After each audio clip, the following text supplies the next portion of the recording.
Assalamualaikum warahmatullahi wabarakatuh. Salatu wassalamu ala Rasulillah sayyidina wa maulana Muhammad sallallahu alaihi wasallam wa ala alihi washabihi ajmain. Amma ba'du. Baik teman-teman. Saya doakan hari ini teman-teman jauh bertambah sehat, jauh bertambah baik, jauh bertambah bangkit, jauh bertambah semangat lagi insyaallah. Saya doakan kabul sehat. Oh nyatanya kalian itu sehat gitu teman-teman. Baik, jumpa lagi bersama Bang Ali yang tentunya saja di channel saya yaitu Kang Sunandi. Channel itu juga Kang Sunandi. Untuk suatu mengupas seputaran gangguan asam lambung gerd, anxiety, psychosomatic disorder. Sekali lagi teman-teman, saya di sini bukan ahli medis, saya bukan ahli obat, bukan ahli terapi, bukan. Apalagi dokter, bukan teman-teman. Saya bercerita tentang seputaran gangguan asam lambung gerd, anxiety, psychosomatic disorder itu teman-teman berdasarkan pengalaman saya yang dulu pernah saya rasakan teman-teman. Nah, saya bercerita tentang seputaran gangguan asam lambung gerd, anxiety, psychosomatic disorder ini teman-teman ya. Yaitu sebagai mantan yang dulunya sama seperti kalian. Sama seperti kalian yang saya dulu itu. Yang selalu gundah gulana, yang selalu merasakan sensasi, yang selalu menyamak-nyamakan sensasi, yang selalu meratapi. Sama seperti kalian. Bukan setiap hari, tapi setiap waktunya selalu khawatir, takut, cemas, gundah gulana dan gelisah. Itu dulu teman-teman. Itu terakhir saya 2019. Ya, pas COVID-nya pas COVID-nya itu mau berakhir, itu saya udah mau berakhir. Saya kenanya 2014. Nah, teman-teman, sekali lagi teman-teman ya, kami akan mengupas tentang seputaran gangguan ataupun mengedukasi tentang seputaran gangguan asam lambung gerd, anxiety, psychosomatic disorder berdasarkan dengan pengalaman-pengalaman saya. Nah, ada yang bertanya kepada saya, bagi yang jantung sering berdebar hebat, terus juga dada yang seperti sakit, mualnya sangat eksperimen, pusingnya yang gak kunjung hilang, terus apalagi badan ataupun pinggang itu sakitnya minta ampun teman-teman. Sekarang saya akan kupas teman-teman. Terus gelisahnya, kadang-kadang susah membuang pikiran negatifnya teman-teman.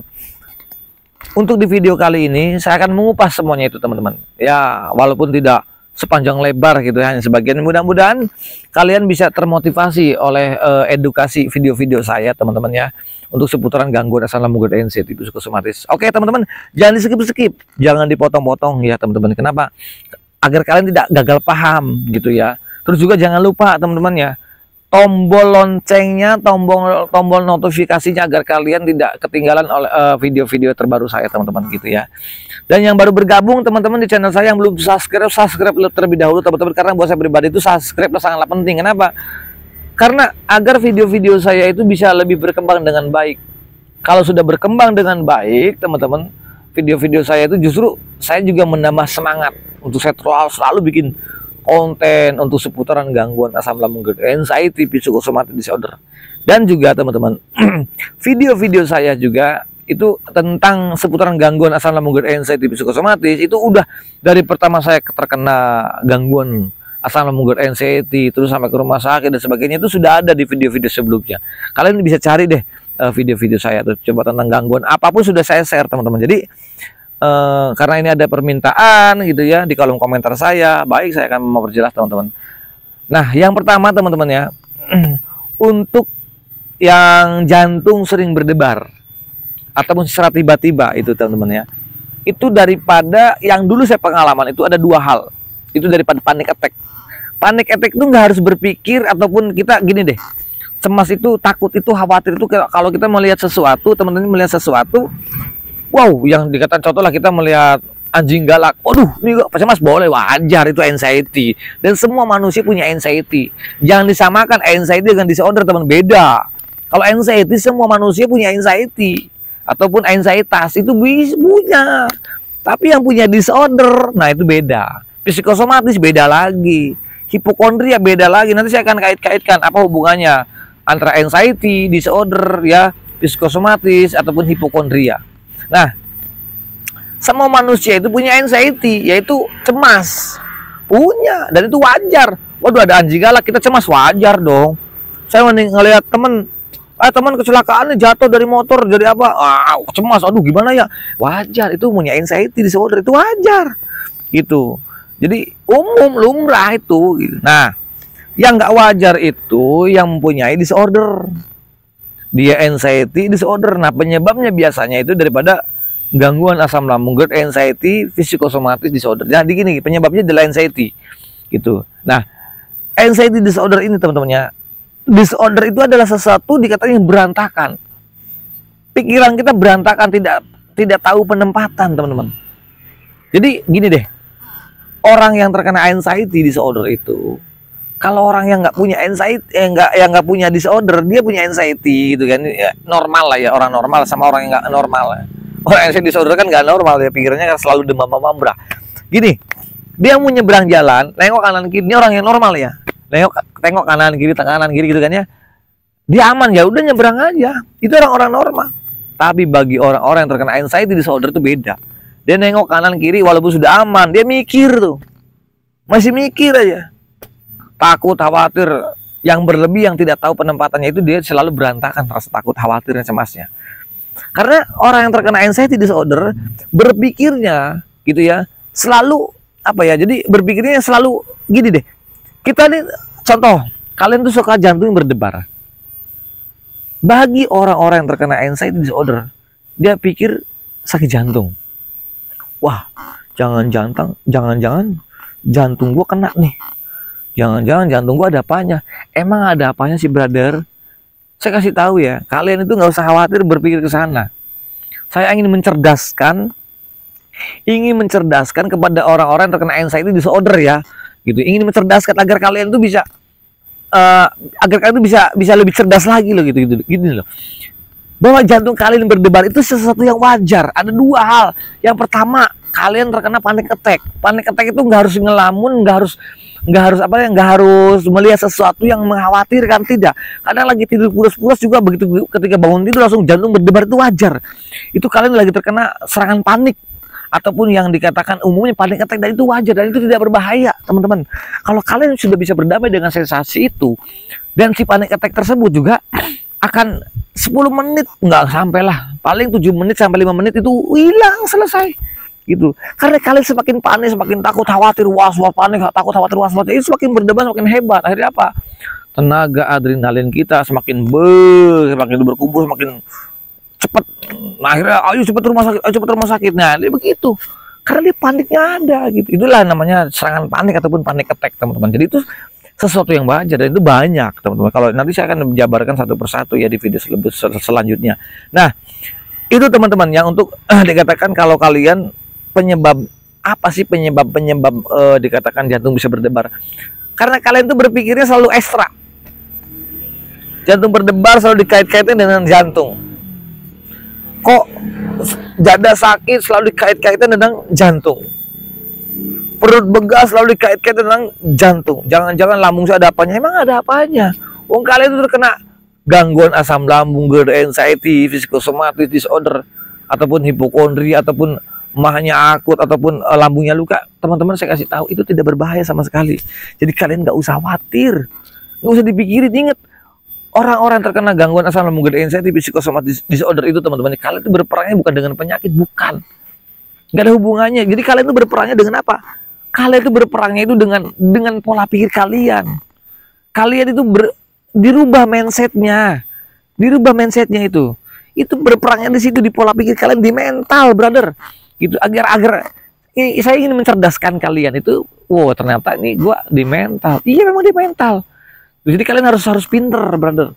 Nah, selain di situ, jadi kalian jangan pernah dikait-kaitkan dengan penyakit. Makanya kalian mudah ke-trigger. Udah lagi mental gadungan, lagi menjadi mental kalengan, ya teman-teman ya, lagi jadi mental bocing, ditambah punya pikirannya yang alias mambrah, selalu nggak enak. Nah, di situ akhirnya gampang dan mudah ke-trigger. Gitu. Kalian kan lagi pikirannya lagi galau, lagi nggak enak. Nah, jangan pernah mengkait-kait. Kalian harus bisa belajar masa bodoh alias the double. Nah, jadi harus bisa double gitu, bener-bener. Kunci masa bodoh dan double itu adalah kunci pokok utama agar kalian bisa terbebas daripada zona anxiety, psikosomatis disorder. Caranya bagaimana double-nya? Ya, mengalihkan. Satu, dan yang kedua, itu komunikasi penting banget, teman-teman. Kamu telepon teman, telepon saudara, tapi yang mengerti tentang anxiety disorder.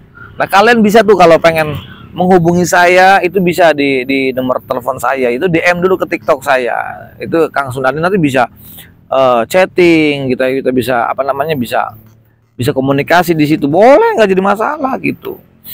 Kita lanjut via WA nanti, kalau sudah DM TikTok saya nanti lanjut via WA gitu. Kenapa? Hanya mengedukasi, berbagi pengalaman seputaran gangguan asam lambung dan sensitif psikosomatis agar kalian bisa termotivasi. Itu saja teman-teman.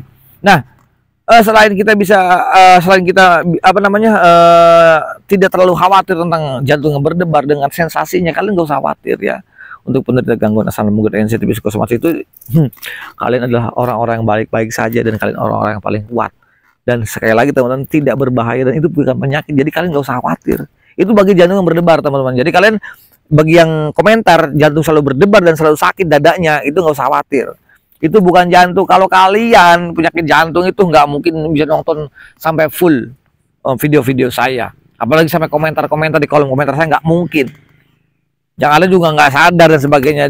Dan bukan seperti itu, kalian nggak usah mengkaitkan deh. Kalian itu bukan penyakit, bukan. Kalian itu bukan sedang terkena penyakit, bukan. Kalian itu lagi terkena anxiety disorder atau gangguan asam lambung dan anxiety psikosomatis disorder. Jadi kalian itu jangan berpikir saya berperang dengan penyakit. Tidak, kalian itu tidak berperang dengan penyakit, bukan. Kalian itu berperang dengan pikiran, dengan mental, cara mindsetnya harus dirubah. Jangan dikait-kaitkan, aman, tenang aja. Itu gak usah khawatir, saya pun sama dulu seperti apa saya gitu. Jantung berdebar itu bukan sebulan 2 bulan brother dulu itu. Kadang-kadang denyutan nadi aja berasa kenceng banget, nyed sampai ke kepala, ubun-ubun. Kalau lagi sholat dulu kerasa med. Waduh, jangan gua dulu saya sama dihantui, bukan setiap hari, setiap detiknya kita dihantui dengan pikiran-pikiran negatif, sama gitu, selalu dikait-kaitkan seperti itu. Terus juga tangan sama kaki dingin terus, kenapa ya? Jangan-jangan gue mati. Lihat muka pucat, kaki juga pucat, tangan pucat. Tangan saya kuning semua, kuku saya kuning semua, teman. Terus juga muka saya pucat, kaki saya sama tangan saya dingin, keringetnya nggak jelas. Ya dulu pikiran saya, wah gue mau mati dulu. Dan itu bukan sehari 2 hari, bukan seminggu, bukan sebulan 2 bulan, brother. Lama saya juga, waduh. Badan saya dulu kurus gak segede gini. Kurus saya hanya 42 kilo. Setiap harinya saya kurang, karena saya dulu memantang makanan. Kurang ajar saya dulu tuh, bodoh saya itu memantang makanan. Jadi kalian orang-orang yang punya asam lambung yang diakibatkan daripada anxiety disorder ya, psikosomatisnya juga teman-temannya, kalian bodoh kalau kalian memantang makanan tuh. Iya, karena nggak ada hubungannya. Kalian itu bukan yang lambungnya luka, bukan. Kamu nggak punya lambung luka, kamu nggak punya gastritis, kamu nggak punya mah akut, ya kalian nggak usah terlalu takut dengan salah. Kalau kalian terlalu memantang makan, makanya BB kamu kurang, tambah kurus, kurang malnutrisi lah teman-teman. Salah. Giliran kalau ada sensasi kumat, selalu yang disalahkan makanan. Kamu habis makan apa? Pret. Gitu. Bukan begitu. Yang salah itu cara mindset kalian. Berapa banyak teman-teman kalian sudah memantang makanan? Berapa lama? Sebulan, 2 bulan, bahkan ada yang kemarin saya japret ada 5 tahun memantang makanan. Saya tanya, kamu sudah memantang makanan 5 tahun, badan dari berat 78 sampai ke 42, gila. Itu hampir seperempatnya lebih. Terus setelah kamu memantang makanan selama 4 sampai 5 tahun itu, kira-kira sensasinya hilang nggak? Enggak. Ya ngapain? Maka hari itu saya ajak makan bakso sama saya, mami ayam. Belajar masa bodoh 2-3 hari sama seminggu. Full. Nyatanya sampai sekarang digemuk lagi 65-an. Mujos lagi. Salah kalau kalian, apalagi cara metode. Ikuti metode cara memantang makanan. Wah, malnutrisi kalian bahaya justru di situ.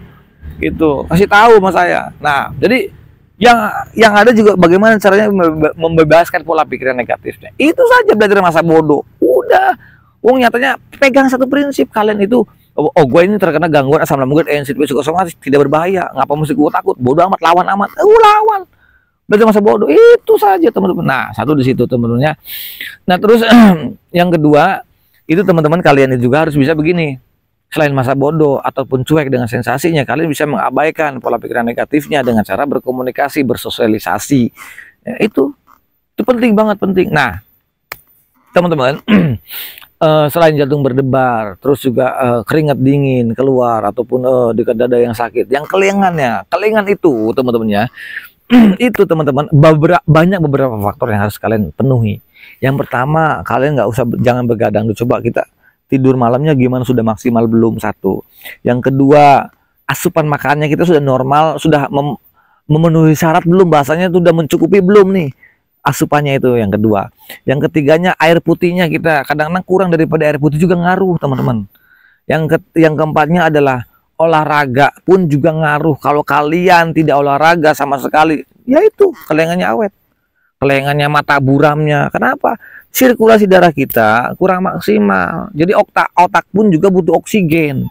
Nah, kalau kita tidak olahraga, gimana kita bisa menghasilkan oksigen dengan sempurna? Karena kita ada sedikit sirkulasi darah kita nih, aliran darah kita ini juga kurang begitu stabil, kurang begitu normal. Walaupun tidak berbahaya, tapi kan nggak enak gitu kan ya.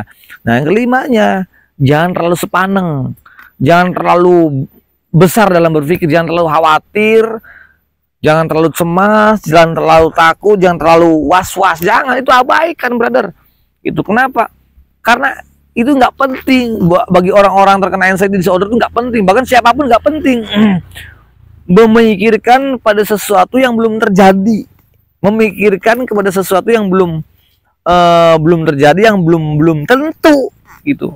Buat apa? Tapi sifat-sifat orang terkena anxiety disorder itu rata-rata sebelum terjadi kita sudah dipikirin. Hal-hal yang belum terjadi nih kita udah berpikir yang udah macam-macam, alias demam mambra itu gitu. Apalagi yang dikatakan yang dada suka sakit. Dada sakit itu banyak, brother. Karena orang-orang yang terkena asam lambung dan anxiety disorder itu kadang-kadang ya, kita suka lebih tidur tuh lebih jarang-jarang celentang. Jarang celentang. Selalu miring. Kalau kebanyakan tidur selalu miring. Nah, karena miringnya kita kadang-kadang banyak ke kiri, atau karena kalau dulu saya banyak ke kiri, jadi wajar kalau dada sakit. Dada sakit, pinggang sakit dan sebagainya itu wajar. Karena kita tuh terlalu banyak miring tidurnya. Itu wajar. Jadi jangan sampai dikait-kaitkan tentang wah ini jangan, enggak ada hubungannya dengan situ. Nah, terus juga dari yang pinggang atau seluruh persendian sakit, teman-teman ya. Itu dari mana, Kang? Nah, itu ada dua faktor. Pinggang sakit itu, satu, olahraganya yang kurang. Kedua, dia minum air putihnya kurang sama sekali. Itu ngaruh. Nah, dulu itu saya minum itu saya cukupin 8 sampai 10 gelas. 10 gelas air hangat, air putih, teman-teman. Cukup, tapi masih sakit aja. Kenapa? Saya coba olahraga. Ternyata setelah saya dibawa olahraga 1 minggu itu ya hilang. Sensasi sakit pinggang itu hilang dan persendian itu hilang sama sekali. Termasuk sakit dada. Nah, terus juga kelengan juga hilang pada waktu itu, mata buram apa ya hilang, teman-teman gitu. Oh iya, ternyata dengan setelah saya sembuh dengan semudah ini. Mungkin bagi teman-teman yang baru awal-awal mungkin susah sembuh, karena untuk orang-orang terkena gangguan asam lambung dan anxiety psikosomatis, jangankan olahraga, mau keluar rumah juga dia mikir. Jangankan keluar rumah, dia mau mandi pun mikir. Mau mandi mikir, sebelum keluar rumah juga mikir. Besok harus terapan olahraga, mikir. Mikirnya apa? Nanti kalau ada apa-apa bagaimana? Nih, jeleknya orang anxiety. Selalu berpikir tentang sesuatu yang belum pernah terjadi, yang belum tentu terjadi. Selalu dipikir-pikir. Itulah orang-orang terkena gangguan asam lambung dan anxiety psikosomatis disorder. Nah, kalian harus bisa tuh. Harus bisa melawan pikiran-pikiran negatifnya. Nah, terus tangan suka kesemutan ataupun dikatakan suka tremor, itu gak usah khawatir, karena kalian lagi khawatir, cemas, takut yang berlebih. Dan itu beberapa sensasi yang dulu pengalaman saya yang pernah saya rasakan. Jadi kalian tuh gak usah khawatir lagi tentang jantung berdebar, sakit dada, suka celekat-celekit, pinggang sakit, tremor, kebas, kesemutan, kelengan, mata buram, telinga berdenging, napas berat. Itu nggak khawatir, karena napas berat itu bukan napas sesak karena kamu kan bukan punya bengek, enggak. Kamu dicek paru-paru normal, jantung nggak punya, hanya asam lambung. Kok bisa sesak? Bukan bisa sesak, sesaknya itu daripada cemas karena kamu terlalu fokus dengan napas kamu. Kamu fokus dengan sensasi kamu. Itu yang membuat kamu nggak hilang-hilang. Itu yang membuat kamu nggak bisa pergi daripada zona anxiety psikosomatic disorder. Maka kalian harus bisa mengabaikan, jangan terlalu fokus dengan sensasinya. Kamu kalau terlalu fokus apapun sensasinya itu ya, entah itu kelengan, entah itu dada sakit, entah itu sesak, ataupun napas berat, entah itu tremor, entah itu keringat dingin, kamu terlalu fokus satu aja. Kamu pikirin nanti, aduh gua kenapa dada sakit, itu jangan-jangan dipikirin tuh, fokus. Duh gua sakit aja, sakit, fokus ke sakitnya ke dada. Nanti lama-lama mikir, aduh jangan-jangan jantung, jangan-jangan paru-paru, selalu dikait-kaitkan. Akhirnya fokus lagi, lah udah berjibun tuh. Padahal sensasinya satu, cuman dada sebelah kiri doang sakit. Sensasinya satu, karena kamu berpikir satu, akhirnya mikir yang lain, akhirnya timbul. Jadi 1001 sensasi itu bukan sensasi yang 1001, bukan. Sensasinya satu, yang timbul hanya beberapa puluh sensasi, tapi pikirannya ini bisa, jangankan 1001, bisa 5000 pikiran. Kamu udah mikir, jangan-jangan dada saya itu sakit, jangan-jangan selalu dikaitkan begitu kan. Tuh jangan-jangan nih. Nah kalau udah jangan-jangan dikaitkan, aduh gua satu tuh, dada sakit dipikirin satu. Yang kedua jangan-jangan, nah jangan-jangan ini dua. Jangan-jangan lagi apa? Aduh jangan-jangan gua kena penyakit berat 3. Aduh jangan-jangan kalau udah penyakit berat nanti gua bakal mati 4. Banyak belum yang lainnya. Nah kalian tuh terjebak yang namanya lingkaran siluman. Ini zona anxiety disorder yang kurang ajar. Nah kalian itu musuhnya bukan dengan penyakit, brother, karena kalian tuh gak ada hubungan dengan penyakit. Kalian itu sehat, kalian itu normal. Kamu itu lawannya dengan diri kamu sendiri. Kamu tuh berlawanan dengan diri kamu sendiri, dengan pikiran kamu sendiri. Musuh kamu adalah diri kamu sendiri, pikiran kamu sendiri, mindset kamu sendiri, musuh kalian itu. Jadi kita itu bergeluti dengan fight-nya itu bukan dengan penyakit. Jadi fight-nya itu ataupun kita tuh berantemnya, ya itu berperangnya, yaitu dengan apa? Dengan pikiran kalian, dengan mental kalian. Itu teman-teman, bukan dengan apa namanya bukan dengan penyakit. Jangan jadi kalian salah kalau ini berpikir dorong, jangan-jangan penyakit nih, penyakit selalu dikait-kaitin dengan penyakit. Itu salah kalian, karena ini bukan penyakit. Ini teman-teman adalah gangguan mental kita. Anxiety disorder itu adalah gangguan mental kita. Sensasi yang semua yang kalian rasakan itu daripada psikosomatis ya, karena daripada pikiran kita terlalu over. Itu teman-teman. Jadi kalian harus sadari ya, bahwa kalian itu adalah orang-orang yang sehat, orang-orang yang kuat. Jadi memang hakikatnya kalian itu sehat. Itu untuk di video kali ini adalah berbagi pengalaman, mengedukasi tentang seputaran gangguan asal lambung anxiety psikosomatis, biar kalian itu bisa termotivasi, biar lebih cepat lagi. Jangan lupa teman-teman, kalau mau ada sharing-sharing untuk pengalaman seputaran gangguan asal lambung anxiety psikosomatis, kalian bisa DM di TikTok saya. Itu di TikToknya Kang Sunandi, nanti lanjut via WA teman-teman. Itu saja yang bisa saya sampaikan. Mudah-mudahan ada edukasi video-video saya itu kalian bisa termotivasi. Nanti saya akan lanjut lagi video-video yang lainnya. Jangan lupa teman-teman, kalau kalian punya keluhan, ada masukan, kritik dan sarannya, tolong tulis di kolom komentar saya biar saya bisa bisa klarifikasi. Itu saja. Mohon maafnya teman-temannya, barangkali ada banyak kekurangan di video-video saya minta maafnya. Mudah-mudahan ada edukasi video saya agar kalian bisa termotivasi, biar kalian bisa tambah semangat, apalagi sampai sebut total, amin ya robbal alamin. Ya paling tidak bisa menemani teman-teman yang sedang gundah gulana, yang sedang merasakan yang tidak nyamannya sensasi teman-teman. Itu saja. Alisan makan lungkot manisan, saya manusia biasa, termasuk anak khilaf, yang baik datang dari Allah Subhanahu wa taala, yang jelek dari pribadi. Jangan lupa bahagia dan kalian pasti sehat sembuh total. Amin ya rabbal alamin. Akhir kalam, assalamualaikum warahmatullahi wabarakatuh. Jangan lupa bahagia.